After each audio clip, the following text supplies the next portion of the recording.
खबर है कि इंटरनेशनल क्रिकेट से संन्यास ले चुके महेंद्र सिंह धोनी अब कड़कनाथ मुर्गा पालेंगे। कड़कनाथ मुर्गा। झाबुआ जिले के पोल्ट्री फार्म ने दावा किया है कि धोनी ने कड़कनाथ के 2000 चूजों का ऑर्डर दिया है।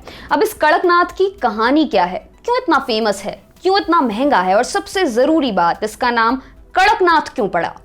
कड़कनाथ के कड़कने से, कड़क मतलब सख्त। शारीरिक संरचना के संदर्भ में बात करें तो जिस चीज में कम फैट और ज्यादा मांसपेशी होगी वो चीज ज्यादा सख्त होगी। कड़कनाथ की भी यही खूबी है। आम मुर्गों की अपेक्षा कड़कनाथ में फैट की मात्रा बेहद कम होती है। इस वजह से कड़कनाथ का मांस दूसरे मुर्गों की अपेक्षा ज्यादा सख्त होता है। यही बात कोलेस्ट्रॉल पर भी लागू होती है। आम मुर्गे के 100 ग्राम के मांस में लगभग 200 मिलीग्राम कोलेस्ट्रॉल होता है, लेकिन कड़कनाथ के केस में ये कोलेस्ट्रॉल लगभग 60 मिलीग्राम ही रहता है और ज्यादा मात्रा में जो प्रोटीन है वो अलग। इन वजहों से मुर्गे को नाम मिला कड़कनाथ। अब चूंकि इस मुर्गे का रंग काला है और इसके मांस का रंग भी थोड़ा स्लेटी काला है, इस वजह से इसे झाबुआ के आदिवासी काली मासी भी कहते हैं, मतलब काला मांस। लुप्त होते होते बचा था कड़कनाथ।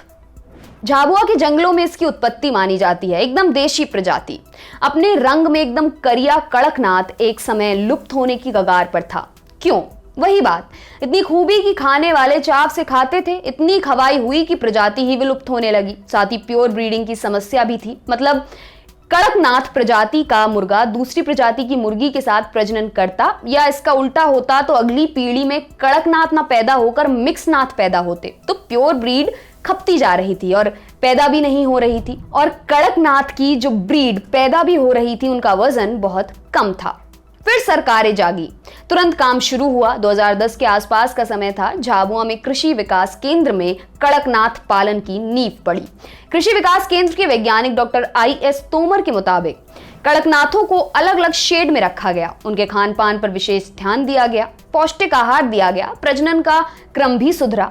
ऐसे धीरे धीरे कड़कनाथ को विलुप्त होने से बचा लिया गया। और बचाया नहीं गया, गरीब परिवारों को स्कीम के तहत कड़कनाथ के जोड़े दान में दिए गए, जिससे वो कड़कनाथ पालन करके पैसा कमा सके। कितना दाम होता है? बहुत होता है। एक तो इतनी सारी खूबियां और मिलता भी मुश्किल से है, और उस पर से काला बाजारी की शिकायतें। लेकिन आमतौर पर जहां गैर कड़कनाथ मुर्गे 150 से 200 रुपए प्रति किलो तक मिलते हैं, कड़कनाथ लगभग 800 रुपए प्रति किलो के भाव से मिलता है। कई शहरों में लोगों को इससे ज्यादा दाम चुकाना पड़ता है और एक पूरे कड़कनाथ का दाम 1500 से 1800 रुपए हो सकता है। अब जानिए कड़कनाथ का कंगना कनेक्शन। कंगना की एक फिल्म है रिवॉल्वर रानी, उसमें कंगना को कड़कनाथ ही पसंद था। काला लेग पीस खाते हुए दिखती हैं, अपने प्रेमी से भी बार बार कहती हैं कि कड़कनाथ खाया करो। फिल्म के गाने सुनिए, अच्छे हैं। आपके लिए खबर लिखी है हमारे साथी सिद्धांत मोहन ने। मेरा नाम है दिव्यांशी और आप देख रहे थे दी लल्लन टॉप। शुक्रिया।